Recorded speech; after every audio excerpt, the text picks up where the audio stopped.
Bunso? Ate, ate, mahal kit. Bunso? Sige, ituloy mo. Asayahin mo pa si ate. Gusto ko yan. Secret XPG. Magulo ang kwarto. Nagkalat ang mga gamit, ang mga kahon. Kalilipat lang ni Vincent sa maganda at bagong bahay sa isang subdivision. Hawak ang maliit na kahon. Iniisip kung saan ito itatago. Madilaw na ito sa katagalan, pero mahalaga ito sa kanya. Malaking bahagi ito ng kanyang buhay. Minsan, pag parang galit ang mundo sa kanya, ito ang pinaguhugutan niya ng lakas upang magpatuloy, lumaban sa hamon ng buhay. Maingat na binuksan ang kahon at inilabas ang laman. Isang lumang sulat. Quezon City, 1992 to 1993. Marumi at masikip ang kaling yon sa Cubao. Dikit ang mga bahay. Nagkalat ang mga bata at istambay na mukhang hindi pa huhuli ng buhay. Nagdalawang isip si Vincent kung itutuloy pa. Kaya lang, nakita na niya ang hinahanap na bahay. Kayo po ba si Aling Amanda? Tanong ni Vincent sa matandang nagbukas ng pinto. Ako po si Vincent. Kasamahan ko po si Joey sa trabaho. Nabanggit po niya sa akin na baka bakante pa ang kwarto na dati niyang inupahan dito. Gusto ko po sana makita kung maaari. Halika, sumunod ka sa akin. Dito sa kabilang pinto. Pagpasok, bumungad kay Vincent ang hilera ng 3 kwarto sa kaliwa. Sa gitna ay may maliit na mesa at 2 mahabang bangko. Sa kanan ay kusina at banyo. Binuksan ni Aling Amanda ang pinto sa gitnang kwarto. Tulad ng inaasahan ni Vincent, napakaliit nito. May isang kama at isang makitid na mesa lang sa tabi nito. Share kayo sa banyo, kusina at mesa. Kung okay sa'yo, 500 kada buwan. 1 buwan ang deposito. Sige po, kukunin ko po. Bukas po ako lilipat. Inabot ni Vincent ang pera sa matanda. Oh, eto ang susi. Isa sa kwarto mo at isa sa main door. Dapat laging nakalakang main door. May kanya-kanya kayong susi para dyan. Sige po. Siya nga pala, bawal ang droga, alak, maingay at mga bisita dito. Opo, sige po. Bukas na lang po. Palabas na si Vincent nang bumukas ang pinto sa unang kwarto. Napalingon si Vincent. Naka-t-shirt lang ang babae. Bahagya lang naikubli nito ang suot na pang-ibaba. Oy, Christina, may bago kayong kasama dito. Ano nga ulit ang pangalan mo, iho? Vincent po. Bahagya lang ngumiti ang babae saka dumiretso sa banyo. Habang pauwi, nasa isip pa rin ni Vincent si Christina.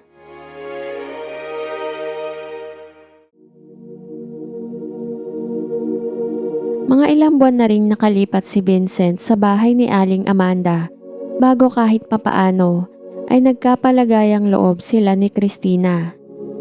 Bunso ang tawag nito sa kanya dahil siya ang pinakabata sa kanilang 3 mga nangungupahan. Ang pinakamatanda ay si Pocholo, isang bakla na madalas wala dahil sa trabaho nito. Dancer sa club si Christina kaya umaga na itong umuwi. Madalas tanghali na ang gising nito, kakain lang at saka matutulog uli. Bunso, anong ginagawa mo sa lugar na to? Mukha ka namang disente at may pinag-aralan. Minsan ay naitanong ni Christina habang sila ay nag-aalmusal. Umalis ako sa Baguio. Nagkasagutan na naman kami ng madrasta ko. Di na yata talaga kami magkakasundo nun, kahit kailan. Buti na lang naipasok ako ng tita ko sa City Hall dito, kahit casual lang. Nag-aaral ka pa ba? Tanong ni Christina sabay tayo para kumuha ng tubig. Second year college na ako, ate. Hindi makapokus si Vincent. Nasa likuran ni Christina ang kanyang atensyon. Papaano na ang pag-aaral mo ngayon? Tumigil muna ako ngayong sem. Bahala na. Sana ituloy mo at sayang ang panahon. Bala ko nga, ate. Kaya lang nag-iipon pa ako ng pang-enroll. Ayoko naman umasa sa kanila. Sana sa second sem makapasok na ako. Mabuti naman. O sige, iwan na kita dyan. Tutulog na ako at nasayang lang ang oras ko kagabi. Madalang ang tao. Zero ako sa drinks. Isang madaling araw, ginising si Vincent nang malakas na iyak ni Christina.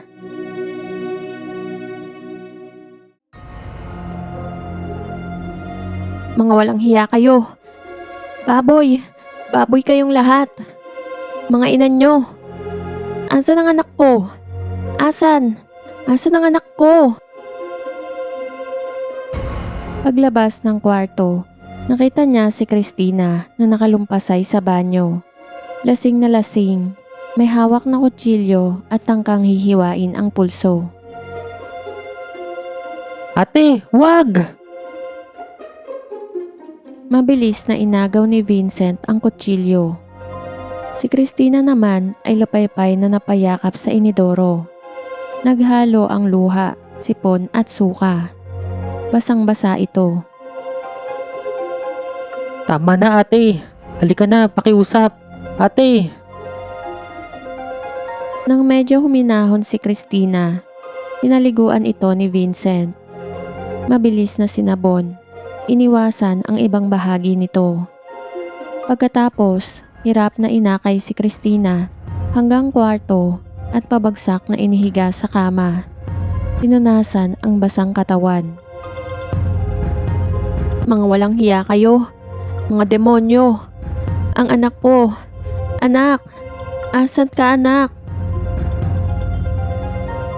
Paulit-ulit na litanya ni Christina. Pahina ng pahina hanggang makatulog. Nakatihaya ito at nakabukaka. Kumabog ang dibdib ng binata. Nahihiyaman, hindi na napigilang titigan ito.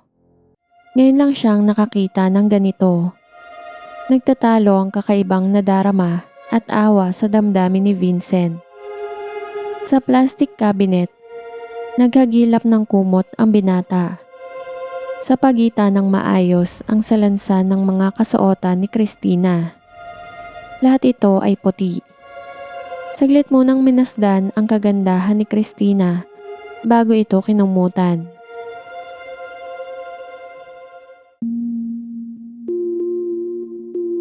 Pagdilat ni Christina, bumungad sa kanya si Vincent. Nakaupo sa tabi ng kama, nakatingin sa kanya, may pag-aalala. Ate, salamat. Gising ka na. Sobrang lasing ka kagabi. Natakot ako sa'yo. Okay ka na ba, ate? To noodles. Ingat lang at sobrang init niyan. Salamat. Ang sakit ng ulo ko. Umupo sa kama si Christina. Saka lang napansin ang sarili sa ilalim ng kumot. Sorry ate. Pinaliguan kita kagabi. Kasi puro suka ang katawan mo. Inumutan na lang kita. Nahiya akong suotan ka eh. Nangiti si Christina. Langya ha? Libre boso ka ha? Nakapanood ka na ng show ko ng libre. Inipuan mo no? Inisahan mo ko? Gulat si Vincent sa pananalita ni Christina. Ha? Naku, hindi ate. Hindi talaga. Napayuko si Vincent, hiyang-hiya. Sorry talaga ate. Joke lang. Ikaw naman hindi na mabiro. Sanay kaya ako na ganito. Trabaho ko yata yan. Salamat ha. Napakabait mo. Napansin ni Christina ang harapan ni Vincent. Napangiti ito. Ang gentleman pa rin kahit ayan. At may nagagalit yata. Ngayon ka lang nakita ng ganito, no? Hindi ah. Mabilis na pagtanggi ni Vincent. Pulang-pula ang muka. Talaga? Biglang inalis ni Christina ang kumot.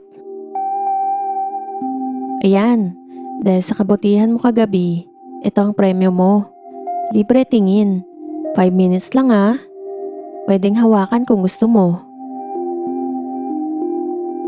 Hindi makatingin si Vincent.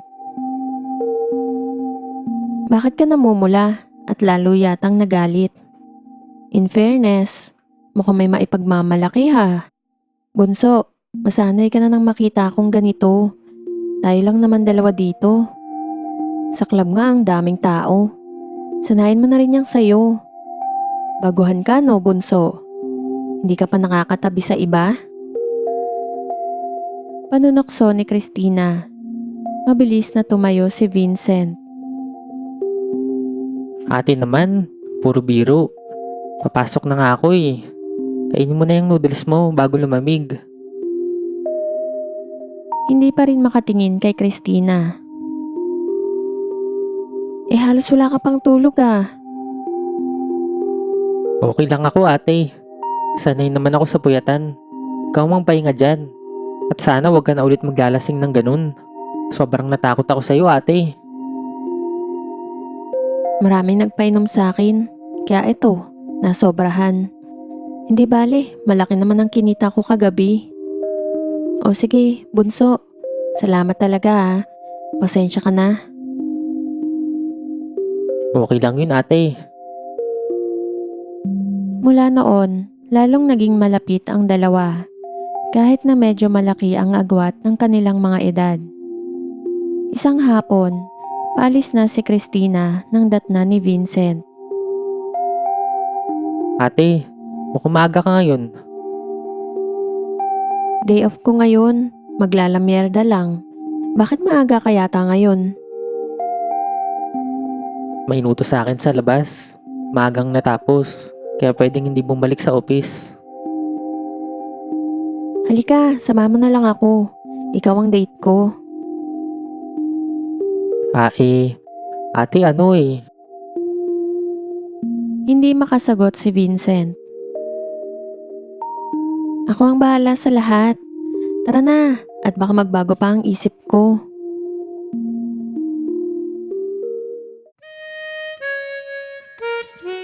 Sa mall, proud si Vincent sa paglalakad katabi si Christina. Pansin niya ang mga tingin dito ng mga lalaki at ang inggit sa kanilang mga mata. Pakiramdam niya ang galing niyang lalaki. Enjoy din siya dahil madalas ay nasasagi ng kanyang braso ang katangian ni Christina habang siya ay naglalakad. Bagay silang dalawa. Matangkad si Vincent at maganda ang katawan. May katangkaran din si Katrina at balingkinitan. Maputi si Vincent, morena naman si Christina. Habang abala si Christina sa pagtingin sa mga gamit pambabae, sunod lang sa kanya si Vincent. Bunso, halika samahan mo ko. Pumasok sa fitting room si Christina. Antay lang sa labas ang binata.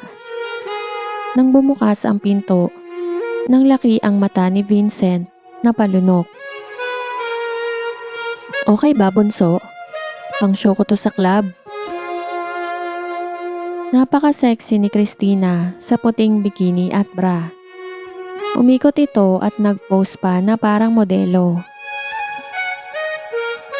Bunso, huwag ka nang sumagot. Alam kong okay, kasi may nagagalit na naman yung kaibigan mo. Ate, yan ka na naman. Uy, nahiya. Natural lang yan, bunso. Hindi ka dapat mahiya.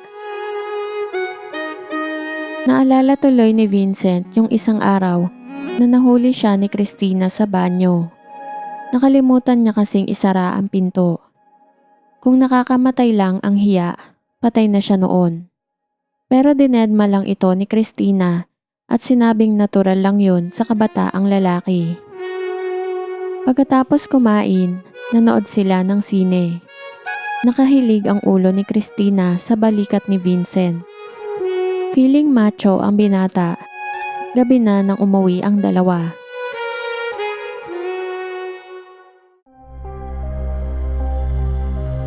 Madaling araw, ginising si Vincent ng katok sa pintuan. Bunso? Bunso? Pagpasok ni Christina, mahigpit na yumakap ito kay Vincent. Bunso, natatakot ako. Bakit ate? Hindi sumagot si Christina. Pabagsak itong nahiga sa kama. Ate, okay ka lang? Tulog na ang dalaga, nakatalikod sa kanya. Pilitin man, hindi makatulog si Vincent. Lalo na at nakayakap sa kanya si Christina.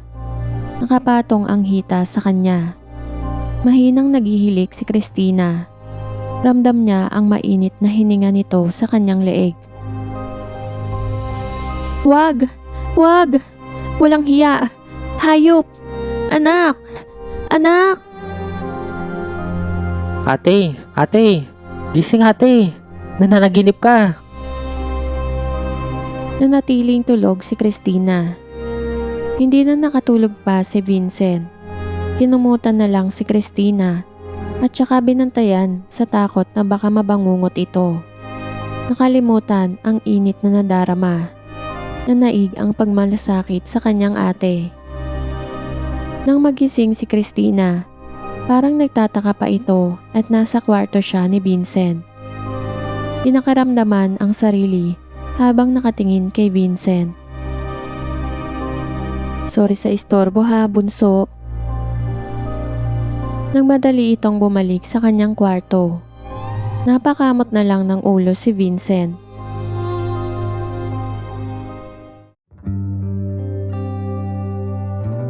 Paglipas ng mga araw, lalong lumalim ang kanilang pagiging magkaibigan kahit paminsan ay hindi maintindihan ni Vincent si Christina.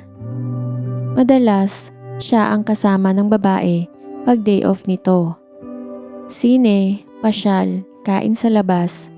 Sobrang saya ni Vincent pagkasama ang kanyang ate. Nag-uumpisa na ring maguluhan ang kanyang damdamin para dito.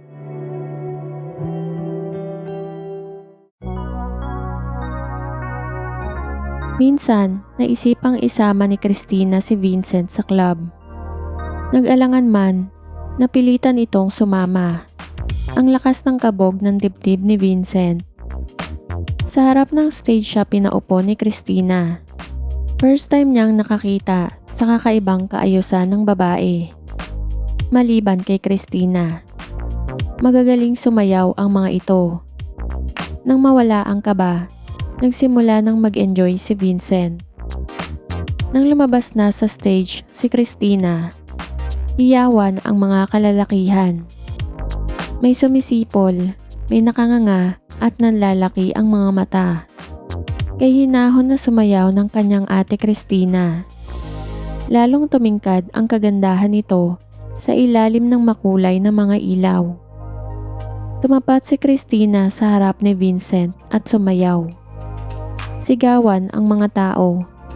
Biglang tumayo si Vincent at patakbong lumabas.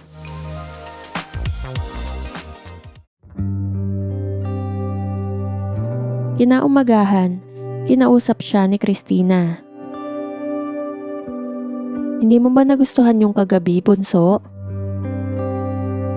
Hindi kumikibo si Vincent. Gusto ko lang ipakita sa'yo ang aking trabaho. Ang aking daigdig. Maghanap ka na lang ng ibang trabaho ate. kaysa binabastos ka ng mga manyak dun. Hanggang tingin lang naman ang mga yun, hindi naman nila makukuha. Maski na ate, kakusapin ko si tita. At baka maipasok ko din sa City Hall. Wow, si bunso ko. Nag-aalala kay ate. Nakakatuwa naman. Mahigpit na niyakap nito si Vincent. Isang umaga, nag-aalmusal si Vincent nang dumating si Christina mula sa trabaho. Medyo lasing pa ito. Ate, halika, kain ka na. Sige bunso, kumain na ako. O eto, alam kong malapit na ang enrollment. Idagdag mo sa ipon mo. Inabot ni Christina ang pera kay Vincent. Naku ate, ayoko. Di ko matatanggap yan.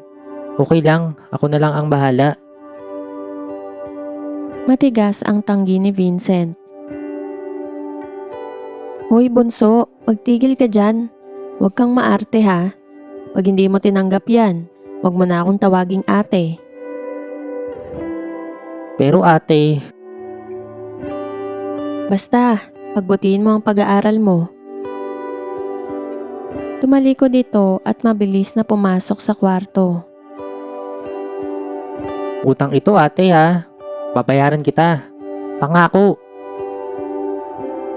Nakatitig si Vincent sa hawak na pera. 2,000 piso. Malaking karagdagan ito sa ipon niya. Makakapag-enroll na siya. Nang mag-aral si Vincent, medyo nabawasan ang paglabas ng dalawa.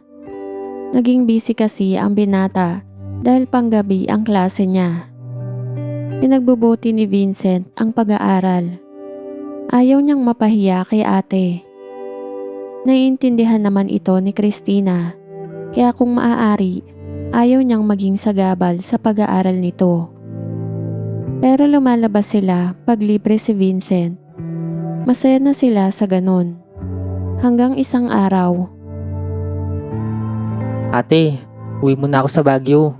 Nag-long distance ang madrasta ko sa tita ko. Sa ospital daw si daddy. may pera ka ba? Oo ate, okay lang. Kailan ang alis mo? Sa Makalawa, papaantay kasi si tita. Sabay na ro kami. Ah, ganun ba? Kailan ang balik mo? May lungkot sa tinig ni Christina. Hindi ko sigurado ate, pero 10 araw lang. Ang paalam ko sa office at sa school. Noong gabi bago umalis si Vincent, nag-ayang lumabas si Christina. Bunso, halika labas tayo. Tinatamad akong pumasok ngayon.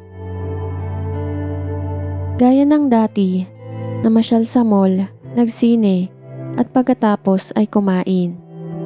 Pansin naman ni Vincent ang kaibang katahimikan ni Christina. Ate, may problema ka ba? Ha? Ako? Wala, bunso. Bakit mo na itanong? Hindi na sumagot si Vincent.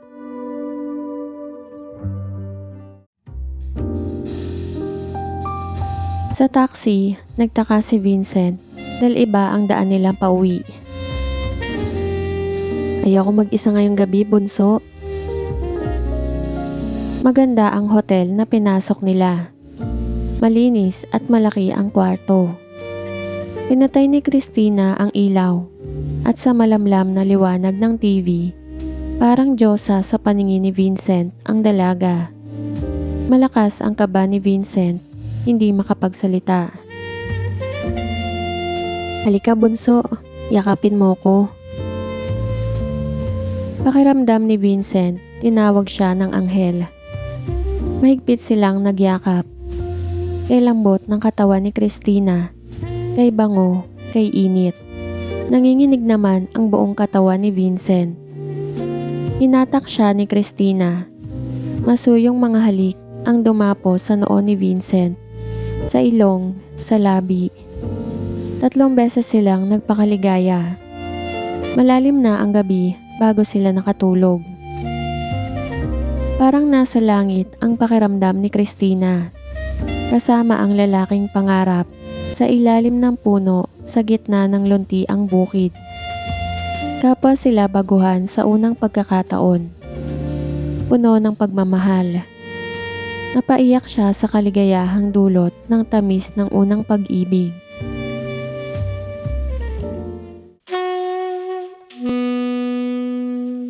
Ate? Sandaling tumigil si Vincent. Takot at nahihiya sa sarili dahil hindi niya napigilan kahit natutulog pa ang dalaga. Bahagyang dumilat si Christina. Namumungay ang mga mata. Hindi alam ni Vincent kung ito ay naalimpungatan lang. Nang bigla siya nitong kabigin at mahigpit na kayakapin. Kay ganda ng tanawin, ang ulap sa langit, ang lunti ang kapaligiran, ang huni ng mga ibon, ang bulong ng sariwang hangin, ang kanilang kubo sa ilalim ng puno sa gitna ng bukirin. Ate? Ate? Kinabahan si Vincent. Hindi alam kung ano ang nangyayari sa dalaga. Dumilat si Christina. Matagal na nakatitig sa mukha ng binata. Bunso? Matamis, malungkot ang ngiti nito. Ate? Kay ganda ni Ate Christina. Ang bugso ng hindi maipaliwanag na damdamin. Ate, mahal kit... Bunso, sige ituloy mo. Asayahin mo pa si ate. Gusto ko yan. Mahigpit na nakayakap si Vincent kay Christina. Hindi niya napansin ang mga luha sa pisngi ng dalaga.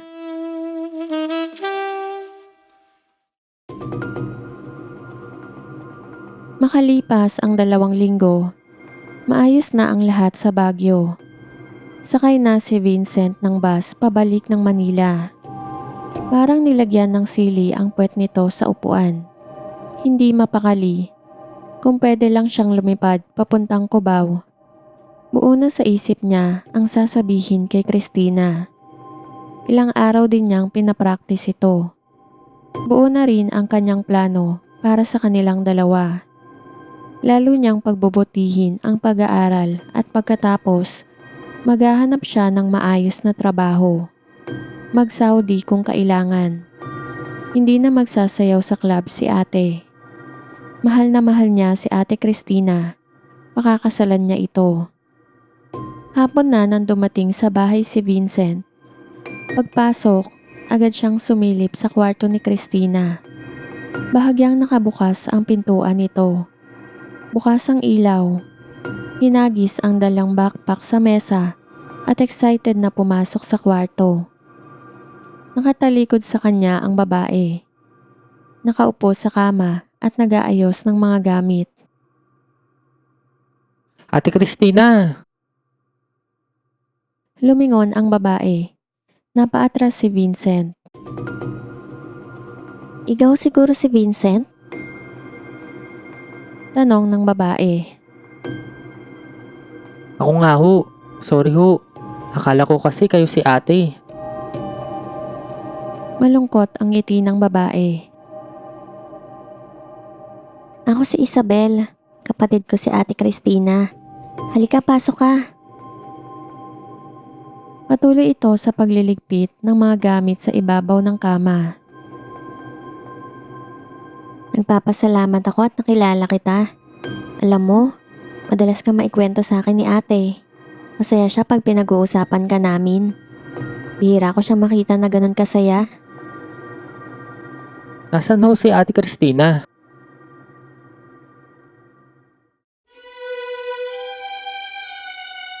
Hindi sumagot si Isabel. Nangilid ang mga luha. Garalgal ang tinig ng magsalita. Alam mo bang 3 beses na nagtangkang magpakamatay si ate? po! Bumalik sa isip ni Vincent ang eksena sa banyo. Si Christina hawak ang patalim at tangkang hiwain ang pulso. Nagsimula lahat yun dun sa aming probinsya. Sa aming kubo, sa gitna ng bukid. Sa La Union. Patuloy ni Isabel. 13 anyos si ate nang umpisa ang diskartehan ng hayop naming ama. Ang demonyo. Birthday pa ni ate nung ginawa niya yun. Tinututukan niya ng patalim si ate. 4 na taon. Paulit-ulit na nangyari ang pag-aabusong yun. Ang masakit, walang magawa ang aming ina. Takot dahil si tatay lang ang bumubuhay sa amin. At inaalala din niya kaming dalawang magkapatid. Inilihim naman lahat ni ate dahil sa banta na papatayin kaming lahat. Mula noon, napansin kong malaking pagbabago kay ate. Naging malungkotin ang dating masaya at masigla kong kapatid. Nawalan din ng gana sa pag-aaral. Pero, nang minsan ako naman ang tinangkaan ni tatay, doon na pumalag at nagwala si ate. Pinakulong niya ang aming ama. Buntis na si ate noon. Siya ang ama. 18 anyos si ate nang magsilang. Malaking iskandalo yun sa aming lugar. Hindi na nakita pa ni ate ang anak niya. Ang alam lang niya ay lalaki ito. Saglit lang kasi niya tong nakita bago siya nawalan ng malay. Pinaampon agad ito ng mga kamag-anak dahil sa malaking kahihiyan. Noong una, nagtangkang magpakamatay si ate. Sumama ako kay ate sa paglalayas. Hindi na kami muling nagpakita sa amin. Sandaling naputol ang kwento ni Isabel. Tumayo ito para kunin ang natitirang gamit ni Christina sa cabinet. Inilatag din ang mga ito sa kama. Nakatingin si Vincent habang inaayos ni Isabel ang mga puting kasuotan at iba pang personal na gamit ni Christina. Nabasa siguro ni Isabel ang pagtataka sa mga mata ni Vincent. Minsan na itanong ko kay ate kung bakit lahat ang kanyang mga paboritong damit ay puti. Ang sabi ni ate, pakaramdam daw niya ay napakarumi niya. Mula nang gawan siya ng hindi maganda. Mula nang nakawin ang kanyang kamusmusan. Siguro daw gusto lang niya maging malinis na parang inosente kahit man lang sa kanyang mga susuotin. Matagal bago nagpatuloy ng kwento si Isabel. Sa Maynila, iba't ibang klaseng trabaho ang pinasok namin dahil wala naman kaming mataas na pinag-aralan. Pumasok kaming katulong, yaya, tindera, hanggang makumbinsi kami ng dating kapitbahay na dancer sa club. Gabi-gabi kaming nagsasayaw. Pikit matang niyakap namin ang ganitong trabaho. Madali naman ang pera at magaan ang trabaho dito. Maraming club na din ang napasukan namin. Madalas kinukulit ako ni ate na tumigil sa club at mag-aral. Siya na lang daw ang magtatrabaho. Pero ayoko. Sabi ko siya na lang at siya naman ang matalino sa amin. Salutatorian si ate nung grade 6. Ako mahina ang ulo ko at tamad. Tsaka nakasanayan ko na magsayaw, madali pa kumita. Nang mag-asawa ako, naghiwalay na kami ni ate. Dito siya sa Cubao, sa Pasay naman ako. Mga ilang lalaki din ang kinasama niya, pero walang nagtagal sa mga relasyon niya. Parang parusa ang mga lalaki sa buhay niya. Gumamit din siya ng bawal na gamot. Hindi na rin nawala ang kanyang depresyon. Pag sinusumpong yan, iyak lang ng iyak maghapon. Minsan naman maghapong tulog. May mga araw na nakatingin lang sa malayo. Ayaw magsalita. Nakakaawa talaga ang naging buhay ni ate. Minsan nga naiisip ko, sana ako na lang ang inabuso ni tatay. Maingat na inayos ni Isabel ang mga huling gamit ni Christina sa dalang maleta.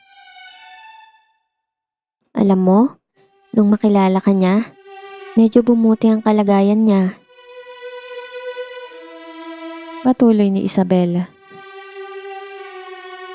Sabi nga niya sa akin, sa'yo niya nakita ang malasakit na pinagkait ng mga lalaki sa buhay niya.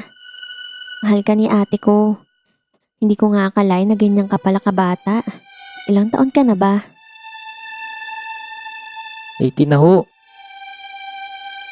Sakto, 30 na si ate nung huling birthday niya. Tuluyan nang napaiyak si Isabel habang isinasara ang maleta. Ako na ang magdadala niyan hanggang sakayan. Huwag na, Vincent. Sige, alis na ako. Natutuwa ako at nakilala kita. Isa kang magandang bahagi sa buhay ni ate. Mahigpit na niyakap nito si Vincent. Maraming salamat sa'yo. Hindi alam ni Vincent kung ano ang isasagot. Siya nga pala, para sa'yo to. Nakuha sa bag ni ate. Mula sa loob na inabot ni Vincent ang kapirasong papel. Hindi niyo pa sinasagot ang tanong ko. Ano nangyari kay Ate Christina? Nasaan na siya? Matagal na nakatingin si Isabel kay Vincent bago nagsalita. Halos pabulong. Wala na siya. Wala na si ate. Nagpakamatay siya nung birthday niya. Nung araw ng Biyernes. Nagbigti siya sa loob ng CR sa club. Nakaalis na si Isabel pero parang pinakaw sa pagkakatayo si Vincent sa loob ng kwarto ni Christina. Tulala, hindi maiproseso ng pag-iisip at damdamin ang mga narinig. Ang mga pangyayari. Kanina lang ang saya-saya niya. Hindi na malayang napaupo sa kama. Matagal bago napansin ang hawak na papel.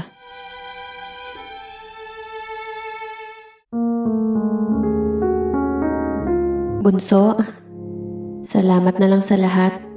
Ikaw lang ang kahit papaano ay nagbigay ng kulay sa aking buhay.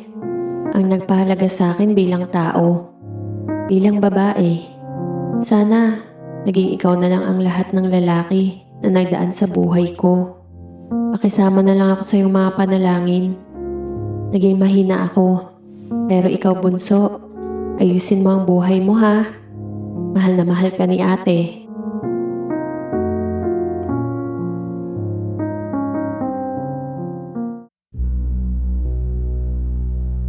Aalis na po ako, Aling Amanda. Marami na lang pong salamat. Inabot ni Vincent ang dalawang susi sa matanda. Paano yan, Vincent? May 1 buwan ka pang deposito dito. Bakit ka ba nagmamadaling umalis? Okay na po yun, Aling Amanda. Nag-resign na rin po kasi ako sa trabaho. Sa bus pauwing Baguio, tahimik na nakatanaw si Vincent sa bintana. Maganda ang tanawin, pero wala siyang nakikita kung hindi ang mga eksena ng mga maikling sandali nila ni Christina. Higit ang gabi na hindi niya malilimutan habang siya ay nabubuhay. At sa unang pagkakataon, pinakawalan ang masaganang luha na kay tagal tinimpi.